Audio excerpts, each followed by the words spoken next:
Well, Jessica, last week after our worship service, you had said that you had a few ideas that you wanted to share about the capital campaign and what it meant to you personally as somebody who's come to this community 6.5 years ago as an outsider and is now part of the community. And we'd love to hear those. Okay. Well, yes, we moved here 6.5 years ago, but I think it should be said that we actually visited Hastings, Nebraska almost 7 years ago to the day. We're a couple weeks off from our first visit to Hastings, Nebraska. And when I meet with people and talk to prospective students at Hastings College about Hastings itself, the community of Hastings, one of the things that I tell them that I say is super corny is Hastings feels like a big warm hug.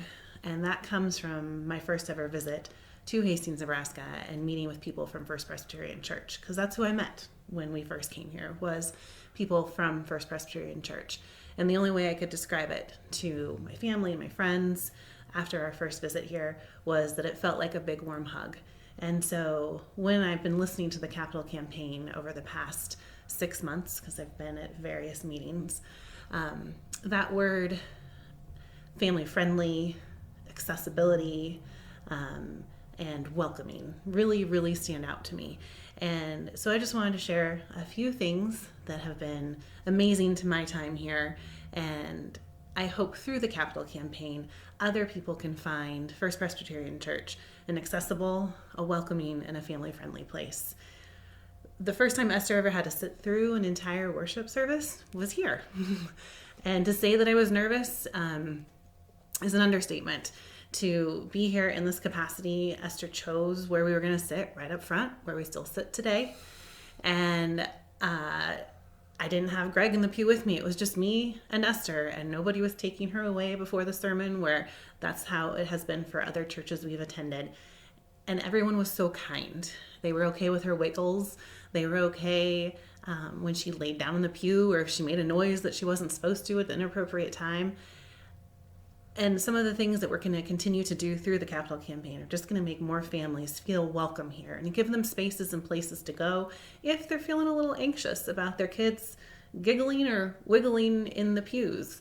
And so I'm excited to see what we can do. Yeah, I'm excited about that too.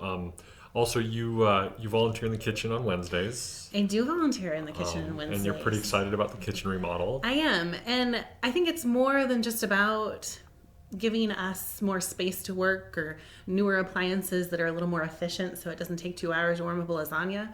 I think part of it is that fellowship that the kitchen creates. Some of the friendships that I have developed at my time here at First Presbyterian Church have been made in that kitchen. I've learned so much about people, from Justin Brader running the dishwasher and learning about his childhood, to Nancy Graham's being faithfully in there 2-3 times a month doing Wednesday Night Live meals, and just the other volunteers that I've met as they've cycled through that kitchen. I clean up the dishes, but I'm really there for the fellowship, is what I tell people. Yeah, that's wonderful.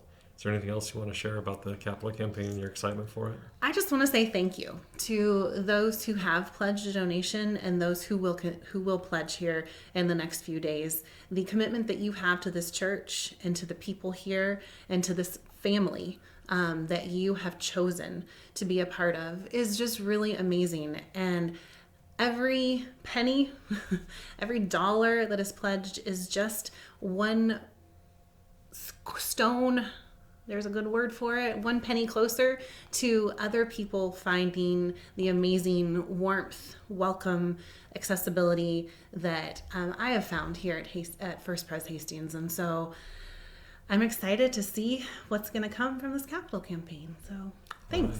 Thanks, Jessica.